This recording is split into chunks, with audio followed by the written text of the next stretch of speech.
And unto the angel of the church in Sardis write, These things saith he that hath the 7 spirits of God and the 7 stars, God and the 7 stars, the 7 stars. The constellation Ursa Major is commonly known as the Big Dipper, and is made up of 7 stars. The arrangement of these stars are also known as the Bear and the Plough. In France, it is still called the Chariot of Souls or Spirits.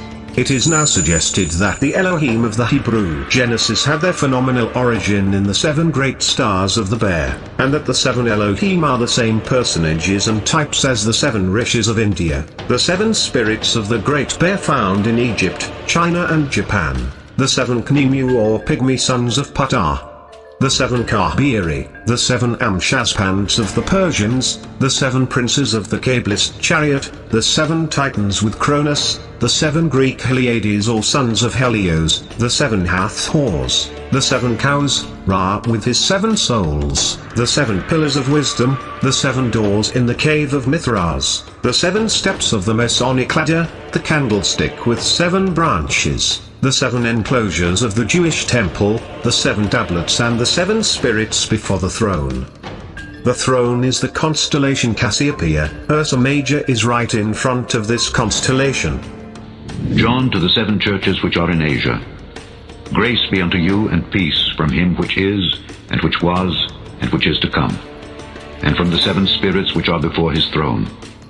The Apocalypse says, And out of the throne proceeded lightnings and thunderings and voices. And there were 7 lamps of fire burning before the throne, which are the 7 spirits of God. And before the throne there was a sea of glass like unto crystal. Thus, 7 fiery icon lamps are situated before the throne on which God sits in glory. The sea of glass, similar to crystal, apparently is the sky as observed by the author. The constellations of Cassiopeia and the throne were drawn as Christ sitting on his throne in the Middle Ages. After this, I looked, and behold, a door was opened in heaven. And behold, a throne was set in heaven, and one sat on the throne. And he that sat was to look upon like a jasper and a sardine stone. The person sitting on the throne can be seen on almost every medieval star chart. All of these maps depict Cassiopeia enthroned. The enthroned figure can be seen on many star charts of the 16th century, usually in the center of the Milky Way. The Apocalypse indicates that there is a rainbow that encircles the throne. And there was a rainbow round about the throne, in sight like unto an emerald. The rainbow is an adequately precise image for the luminous Milky Way that spans the night sky like an arch. The unequivocal comparison of the description of the enthroned person with a gemstone, we are told that it had the appearance of jasper and sardine, strengthens the impression that the images are taken from the celestial sphere. Indeed, the comparison of sun and stars with luminous gems is perfectly understandable and natural. Also, take note, sardine, Greek sardion, from the root meaning red, is a gem of a blood-red color. Jasper is a compact, opaque, cryptocrystalline variety of quartz, and we are told in Revelation 21:11, that it is clear as crystal. And, since we know that it is Christ who sits on the throne, and that Jesus Christ is simply a metaphor for the sun, it can hence be stated with confidence that the jasper and sardine mentioned are representative descriptions of the sun. Jasper appears as to the color white, and is symbolic of the bright white light of day.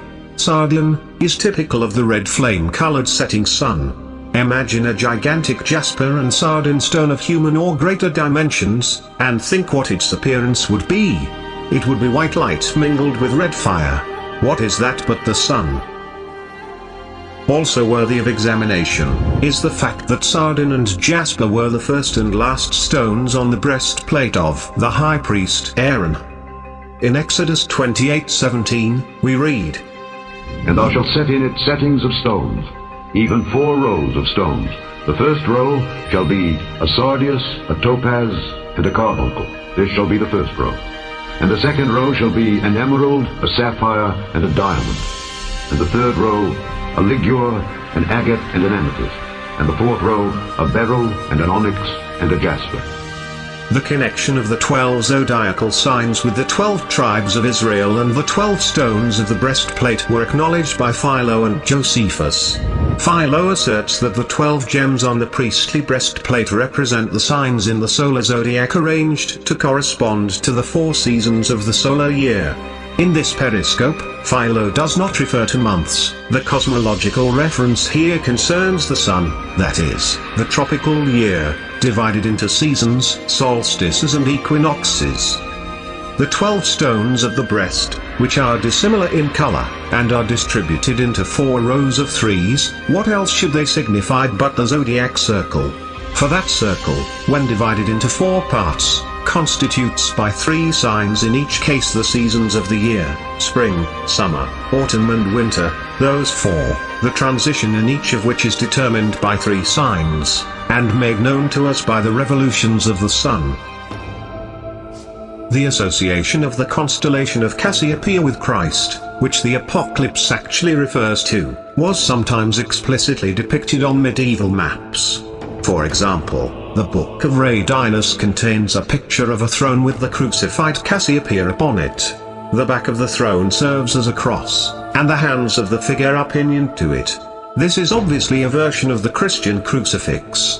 Therefore, the Apocalypse contains references to the constellation of Cassiopeia, which was actually perceived as the stellar image of Christ, the King, enthroned in the Middle Ages. And round about the throne were 24 seats, and upon the seats I saw 24 elders sitting, clothed in white raiment, and they had on their heads crowns of gold.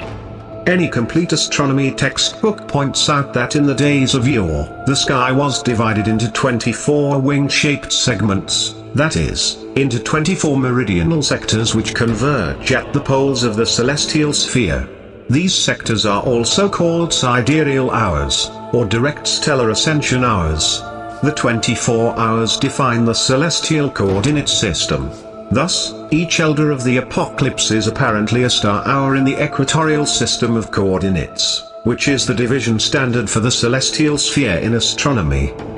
The white clothing of the elders simply reflects the white color of the stars in the sky.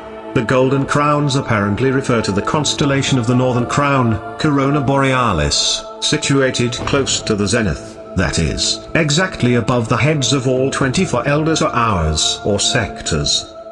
The Apocalypse says, And before the throne there was a sea of glass like unto crystal.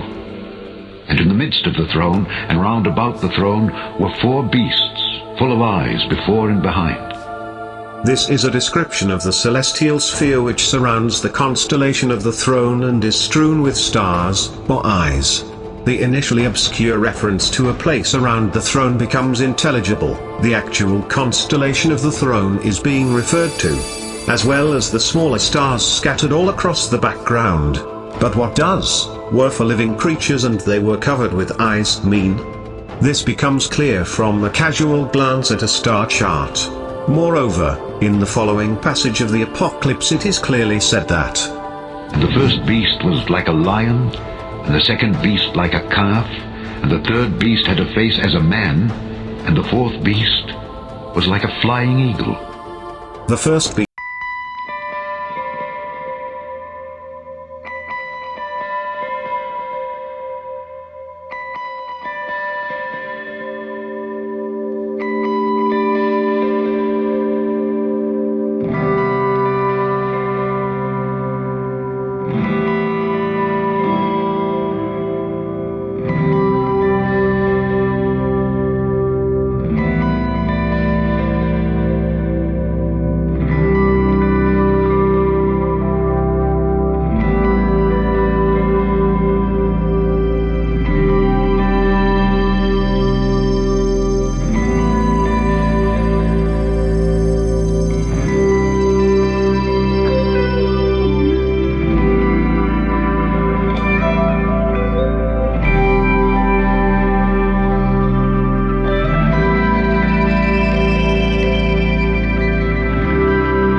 and bursts forward in a certain zodiac sign at cardinal points.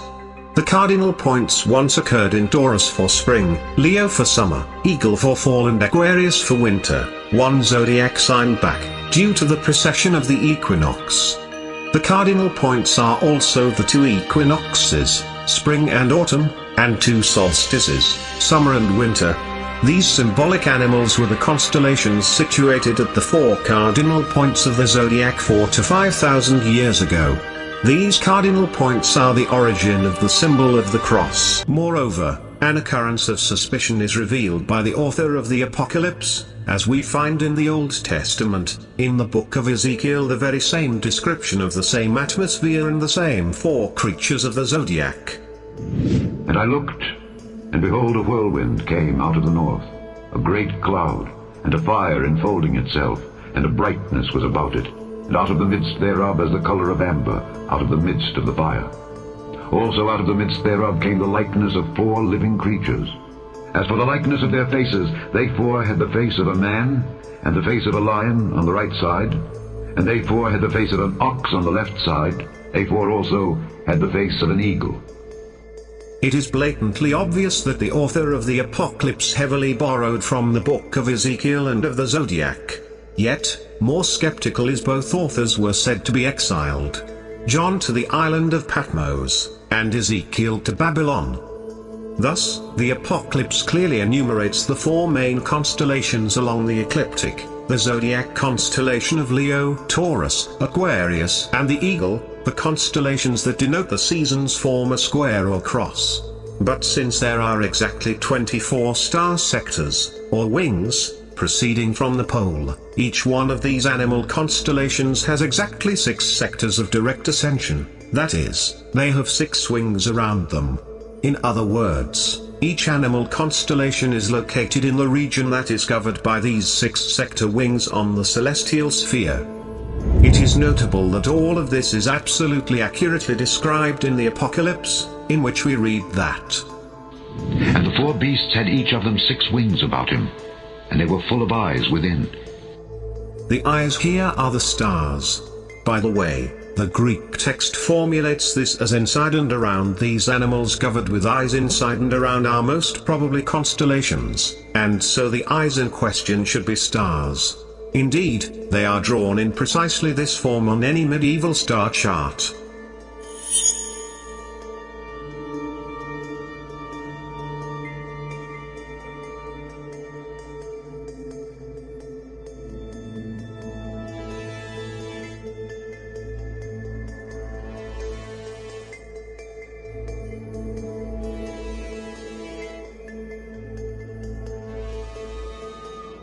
And I saw in the right hand of him that sat on the throne a book, written within, and on the back side, sealed with 7 seals.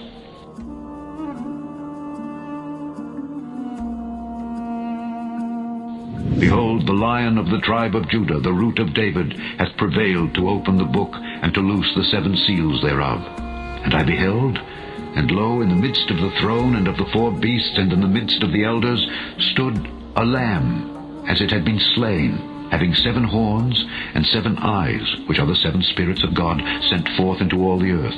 And he came and took the book out of the right hand of him that sat upon the throne. And when he had taken the book, the 4 beasts and 24 elders fell down before the Lamb, and they sung a new song, saying, Thou art worthy to take the book, and to open the seals thereof. For thou wast slain. The lion is the constellation Leo, the lamb is Aries. One thing should be noticed here, it is that the lion is identical with the lamb. It is said in the Apocalypse that the former could open the book of the 7 seals, but it is the lamb on whom that function devolves because the imitation celebrates the vernal sun or Aries and not the summer solstice sun or the lion. These are in fact the 2 emblematic animals under which the sun possesses its full power. Under Aries quite brilliant and glorious, under Leo warm, ardent, and invigorating. Among most ancient nations, we find the sun represented as proceeding daily from east to west in a chariot drawn by the finest and swiftest horses, and so dispensing light to the earth. In the sacred books of the ancient Persians it is said, "Praise to the sun that drives with 4 horses in his rapid course." Hence, amongst the Persians, horses were sacred to the sun, and were sacrificed to it. Gertius describes a similar procession, in which he says, "The chariot consecrated to Jupiter was drawn by white horses. It was followed by a horse of extraordinary size, which they called the horse of the sun." Herodotus says of the Massagetae of the gods, "They worship the sun alone, to which they sacrifice horses." The reason of this custom is, to give to the swiftest of all the gods the swiftest of all animals. Isidore of Seville observes, "The Romans gave the sun a chariot drawn by 4 horses, which by their colors were to represent the 4 seasons and the 4 elements." The sun has 4. It is a rule which cannot be deviated from, a rule established by antiquity for very good reasons. The 4 horses are symbols of the 4 different appearances of the sun, and of the 4 seasons. Their names prove it. According to Fulgentius, they are called Erythraeus, the red, Actaeon, the luminous, Lampos, the resplendent, and Philogerus, the friend of the earth, which relate manifestly to the different degrees and appearances of the solar light. And I saw when the Lamb opened one of the seals, and I heard, as it were the noise of thunder, one of the 4 beasts saying, "Come and see." And I saw, and behold, a white horse, and he that sat on him had a bow, and a crown was given unto him, and he went forth, conquering and to conquer. First and foremost, all 4 horses are the carriers of the sun, and are colored according to the season its rider represents. The first horseman rides a white horse, always associated with the good guy. He wears a crown and carries a bow. He rides out as a conqueror bent on conquest. In spring the world is renewed. Our hero, the sun, has conquered the dark, cold and death of winter with its warmth and life-giving energy in spring. Notice how he is turned around, aiming his bow at winter. The word crown is from the Latin root word corona. A crown originally meant to represent the golden rays of the sun and associated the ruler with the power of the sun and authority to rule. The rider wears the crown because the sun is exalted in Aries, and in this house he is called the conquering sun. He arose from the dead of winter to save us. The bow he wields is an age-old symbol of many sun gods. Mithras, Helios, Hercules, Saturn, Marduk, Krishna, and most notably Apollo, all exhibit the bow and arrow. The bow and arrow, as attributes of Apollo, represent the sun's energy, its rays and its fertilizing and purifying powers. Here the bow illustrates that he, the sun in spring, plans to conquer death and winter. The sun will be resurrected. And when he had opened the 2nd seal, I heard the 2nd beast say, "Come and see." And there went out another horse that was red, and power was given to him that sat thereon to take peace from the earth, and that they should kill one another. And there was given unto him a great sword. The red horse and its rider symbolize the summer sun and season. The word here translated as red is formed from the Greek term pyros, meaning fire, certifying the indication of the scorching heat of summer. And this power that was given to him to take peace from the earth, and that they should kill one another, does not apply to any enmity between man and man. It alludes to the destructive aspect of the sun. At times the sun can be as destructive as it is beneficial. Its rays can easily scorch the land, cause drought and leave crops wilted and dead. Not to mention, locust swarms usually occur after severe drought or towards the end of summer. And was given unto him a great sword. Again, the sword is symbolic of the sun. Often, the sword is primarily a mere symbol of martial virtues, especially of manly strength and courage. It is thus also a symbol of power and of the sun, with respect to the active masculine principle as well as to the darting, piercing sword-like rays of the sun. For our ancestors, the heat of the sun in summer became like a devouring lion. And when he had opened the third seal, I heard the third beast say, Come and see. And I beheld, and lo, a black horse, and he that sat on him had a pair of balances in his hand. And I heard a voice in the midst of the four beasts say, A measure of wheat for a penny, and 3 measures of barley for a penny. And see thou hurt not the oil and the wine. This verse gives us a splendid hint of the astronomical situation, which we will accordingly appreciate and notice. The black horse indicates the fall or the autumnal season, when the sun has crossed the equinox and the days are growing darker and shorter, and giving us the unmistakable signs of dreary approaching winter. The scales represent the constellation Libra, and the suns fall below the equator as it heads towards its death at the winter solstice. Scales represent the fall equinox, where there is an equal length of day and night. There are 6 months above the equator and 6 months below. One pan of the scales represents the 6 months above, positive and life-affirming, hence the white horse, and the other pan represents the 6 months below, negative and life-effacing, thus the black horse. This horseman is told, a measure of wheat for a penny, and 3 measures of barley for a penny, exulting over the abundance after harvest and the cheapness of bread, the staff of life, throughout the world. Meaning, reserve your stockpile, winter is coming. If the ancients had not reserved enough food by this time of the year, they could easily starve to death in the winter months ahead. And as some of the products, namely olives and grapes, were not yet mature or ripe enough for oil and wine, they were admonished to be careful of them. Hence they said, And see thou hurt not the oil and the wine. And when he had opened the 4th seal, I heard the voice of the 4th beast say, Come and see. And I looked, and behold, a pale horse. And his name that sat on him was Death, and hell followed with him. And power was given unto them over the 4th part of the earth, to kill with sword, and with hunger, and with death, and with the beasts of the earth. This 4th rider, Death, mirrors the dying sun, and the pale horse implies the winter season, when death comes apparently to all vegetable life. The grass that was green and growing is now withered and brown in every field, not a bud dare open nor a flower show its petals to the storm. The chilling winds keep up a moan among the leafless trees, all insect life is hushed as well as the music of the birds. The earth is frozen like rocks of adamant, thus the saying, dead of winter. The English word hell in the Bible is being translated from the Greek word Hades. The word Hades has mistakenly become synonymous with the relatively new concept of a Christian fiery hell.